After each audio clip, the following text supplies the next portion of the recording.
नमस्कार। MHD 7 के अंतर्गत आज भी हम चॉम्स्की द्वारा बताए गए रूपांतरण निष्पादन व्याकरण के अध्ययन प्रविधि के अंतर्गत 1957 के जो 3 मॉडल बताए हैं, पदबंध रचना नियम, रूपांतरण नियम और रूप सन्निवेश नियम, उसी के विषय में चर्चा करेंगे। पदबंध रचना नियम के विषय में, फ्रेज स्ट्रक्चर के रूल्स के विषय में हम कल चर्चा कर चुके हैं।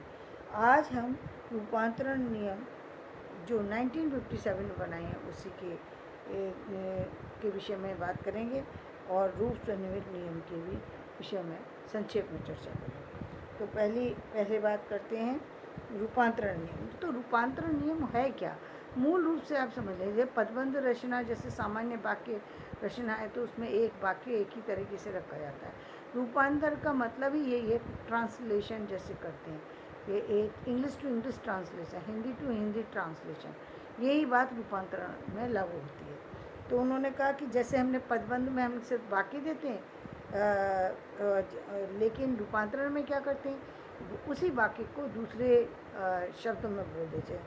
जैसे नहीं कर सकते शब्द को हम कर नहीं सकते कहते हैं। ये रूपांतरण नियम से दिखाए जा सकते हैं। दूसरी तरह के रूपांतरण नियम निष्पन्न वाक्यों की रचना के लिए हैं। निष्पन्न रचना जैसे उन्होंने दिया, राम काम करता है, और दूसरे में उन्होंने दिखाया कि राम से काम किया जाता है। राम काम करता है और राम से काम किया जाता है, एक ही बात है, लेकिन बात को अलग अलग तरीके से कहा गया है। इसको क्या कहेंगे, जो है इसको कहेंगे रूपांतरण नियम, ट्रांसफॉर्मेशन रूल्स। तो ये रूपांतरण नियम है। इस प्रकार हम मूल वाक्यों से संबद्ध कई वाक्यों के रूपांतरण नियम द्वारा उत्पन्न करते हैं। ये तो उनका पहले जो सेकंड बताया था वो हो गया। अब हम बात करेंगे रूप स्वनिमित नियम क्या है। ये भी 1957 के संबंध में ही मैं बता रही हूँ।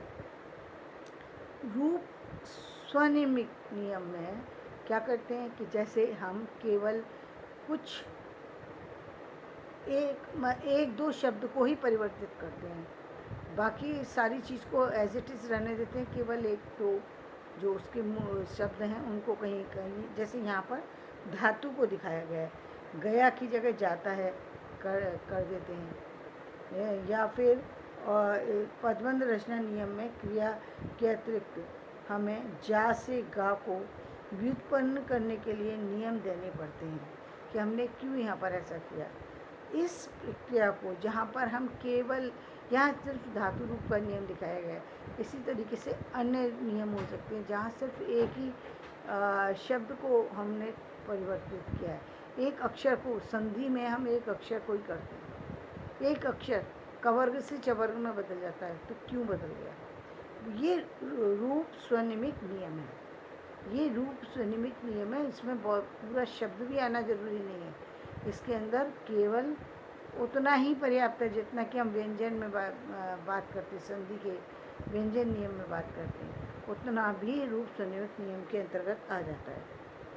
अब हम कल हम फिर वापस से जो 1967 का मॉडल है उसके विषय में चर्चा करेंगे, क्योंकि अभी यदि हम इसके विषय में चर्चा करेंगे तो वो सारा मिल जाएगा और आप समझ नहीं पाएंगे। इसलिए कल हम 67 में जो बताए गए 1967 में जो उन्होंने रूल्स बताए हैं उसके बारे में हम बात करेंगे। धन्यवाद। तो मैं आज का वीडियो यहीं समाप्त करती हूँ। मेरा वीडियो समझ में आया हो, इसे लाइक करें, शेयर करें और सब्सक्राइब करें।